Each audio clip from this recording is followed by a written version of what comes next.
বাড়ির ছোট সদস্যরা কাঁচকলা দেখলেই যদি নাক ছিটকায় তাহলে আজকের এই রেসিপিটি একবার অবশ্যই বানিয়ে দেখুন।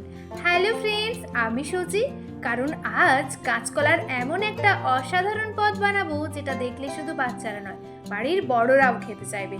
আজ বানাবো একদম নরম মশলাদার আর সুস্বাদু কাঁচকলার কোপ্তা। গরম গরম ভাতের সাথে কিংবা রুটি পরোটার সাথেও কিন্তু খেতে দুর্দান্ত লাগবে। কাঁচকলা সাধারণভাবে অনেকেই খেতে চান না, কিন্তু একটু অন্যভাবে রান্না করলে সেই কাঁচকলা হয়ে ওঠে একদম লোভনীয় পদ। আর সবচেয়ে ভালো ব্যাপার হলো আজ আমি একদম শুরু থেকে শেষ পর্যন্ত দেখাবো কিভাবে কাঁচকলা সেদ্ধ করবেন, কিভাবে মাখবেন, কোপ্তা যাতে ভেঙে না যায় তার জন্য কি কি খেয়াল রাখতে হবে এবং কিভাবে সুন্দর সোনালি করে ভেজে নেবেন। তাহলে চলুন না দেরি না করে শুরু করে ফেলি আজকের রেসিপি। অসাধারণ একটা নিরামিষ রেসিপি কাঁচকলার কোপ্তা। আর হ্যাঁ, আমার পরিবারে নতুন হলে চ্যানেলটি সাবস্ক্রাইব করতে ভুলবেন না, নোটিফিকেশনটা অবশ্যই অন করে দেবেন, আর একটা ছোট্ট লাইক, নিচে একটা হাইপ, ব্যাস। তাহলে চলুন শুরু করে ফেলি। দেখুন, একদম টাটকা টাটকা বাজার থেকে কাঁচকলা নিয়ে এসেছি। এই কাঁচকলা অনেকেই পছন্দ করে না, একবার প্লিজ এইভাবে বানিয়ে দেখুন, দুর্দান্ত লাগবে খেতে।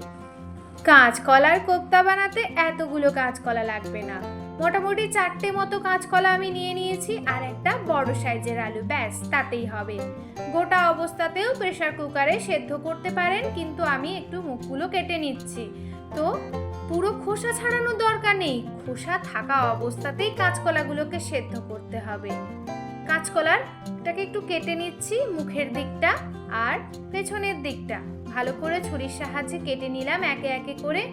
আলুটারও খোসা ছাড়াবো না, খোসা সমেতই আলুটাকে সেদ্ধ করব। কিন্তু এত বড় আলু, মাঝখান থেকে তো একটু কেটে নিতে হবে, গোটা আলু দিলে তো সেদ্ধ হবে না।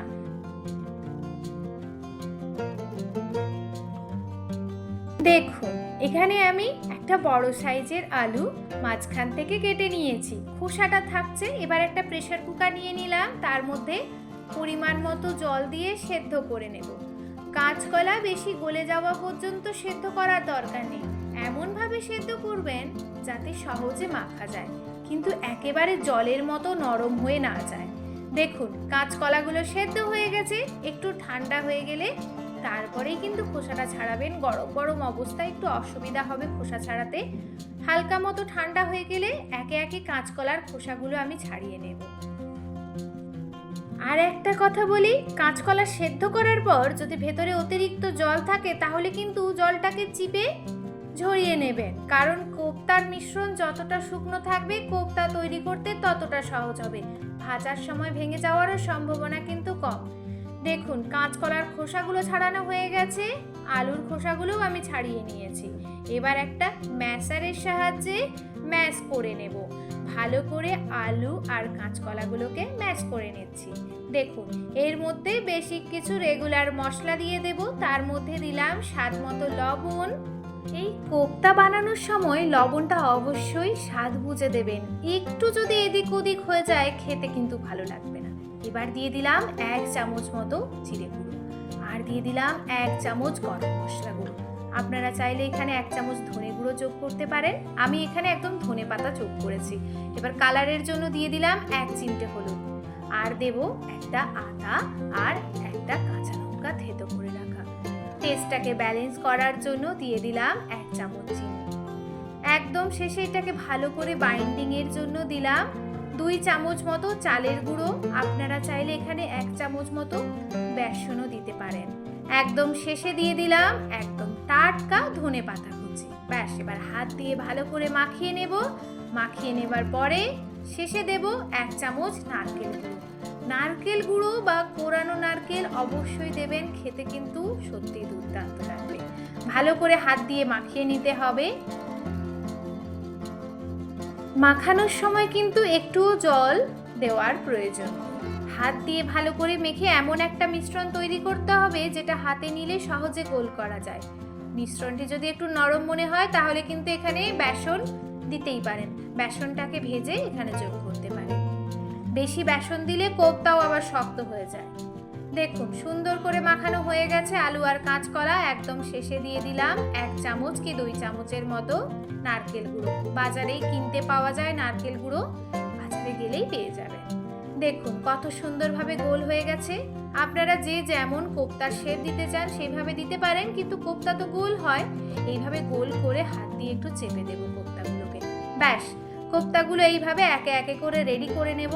অল্প করে নেব আলু আর কাঁচকলার মিশ্রণটাকে একসাথে গোল গোল করে হাতের মধ্যে চেপে চেপে একটা সুন্দর আকার তৈরি করে নেব। আশা করি আমি যেভাবে দেখিয়েছি কোপ্তা তৈরি করতে অসুবিধা হবে না। যদি কোনো অসুবিধা হয় হাতের তালুতে সামান্য তেল মেখে কোপ্তাগুলো তৈরি করতে পারেন। কোপ্তাগুলো কিন্তু খুব বড় করবেন না, মাঝারি বা ছোট আকারে রাখলে ভেতর পর্যন্ত কিন্তু সুন্দরভাবে রান্না হয়ে পরিবেশন করতেও দেখতে সুন্দর লাগবে। দেখুন একে একে কিন্তু প্রত্যেকটা কোপ্তা আমার রেডি হয়ে গেছে। এবার ভেজে নেওয়ার পালা। কড়াইয়ে দিয়ে দিলাম সরিষার তেল, অনেকটা পরিমাণ সর্ষের তেল দিয়ে দিলাম। একে একে কোপ্তাগুলো দিয়ে দিলাম। তেলটা গরম হলেই কোপ্তাগুলো দিতে হবে। ঠান্ডা তেলে কিন্তু একদমও কোপ্তা দেবেন না, তাতে কি হবে কোপ্তাগুলো নরম হয়ে তেলের মধ্যেই বেরিয়ে আসবে। তাহলে অল্প আঁচ এই সময় করে দেব, কারণ তেল তো গরম হয়ে গেছে। কোপ্তাগুলোকে একে একে দুই পিঠ উল্টে সোনালি করে ভেজে নিতে হবে। মাঝারি গরম তেলেই কিন্তু কোপ্তা ছাড়বেন, আবার তেল যেন ঠান্ডা না থাকে। দেখুন কত সুন্দর কোপ্তার কালারটা এসেছে। এইভাবে একে একে করে প্রত্যেকটা কোপ্তা ভেজে নেব। তাহলে চলুন একটা মশলার পেস্ট রেডি করে ফেলি। গ্রেভির জন্য নিয়ে নিলাম একটা বড় সাইজের লাল টুকটুকে টমেটো, ভালো করে চপ করে নিয়েছি। খুব ছোট চপ করতে হবে না, কারণ এটা গ্রাইন্ড হবে। আর দিলাম 7টা থেকে 8টা মতো কাজু বাদাম, আদার টুকরো, কাঁচা লঙ্কা, আর দেব 1 চামচ তেল। আপনারা চাইলে তিলটাকে স্কিপ করে 4 মগজ দিতে পারেন, পোস্ত দিতে পারেন, কোনো ব্যাপার না। আমি এখানে 1 চামচ মতো তিল দিয়েছি। এবার দেব 1 চামচ গোটা জিরে। অল্প জল দিয়ে একটা স্মুথ পেস্ট রেডি করে নেব। পেস্টটাকে একটা বাটির মধ্যে নিয়ে নিলাম। এবার চলুন তাহলে কড়াইয়ের দিকে যাওয়া যাক। কোপ্তাগুলো ভাজার পরে তেল যতটা বেঁচে ছিল সেই তেলের মধ্যে দিয়ে দিলাম ফোড়নে 1 চামচ গোটা জিরে, একটা শুকনো লঙ্কা আর 2টো তেজপাতা।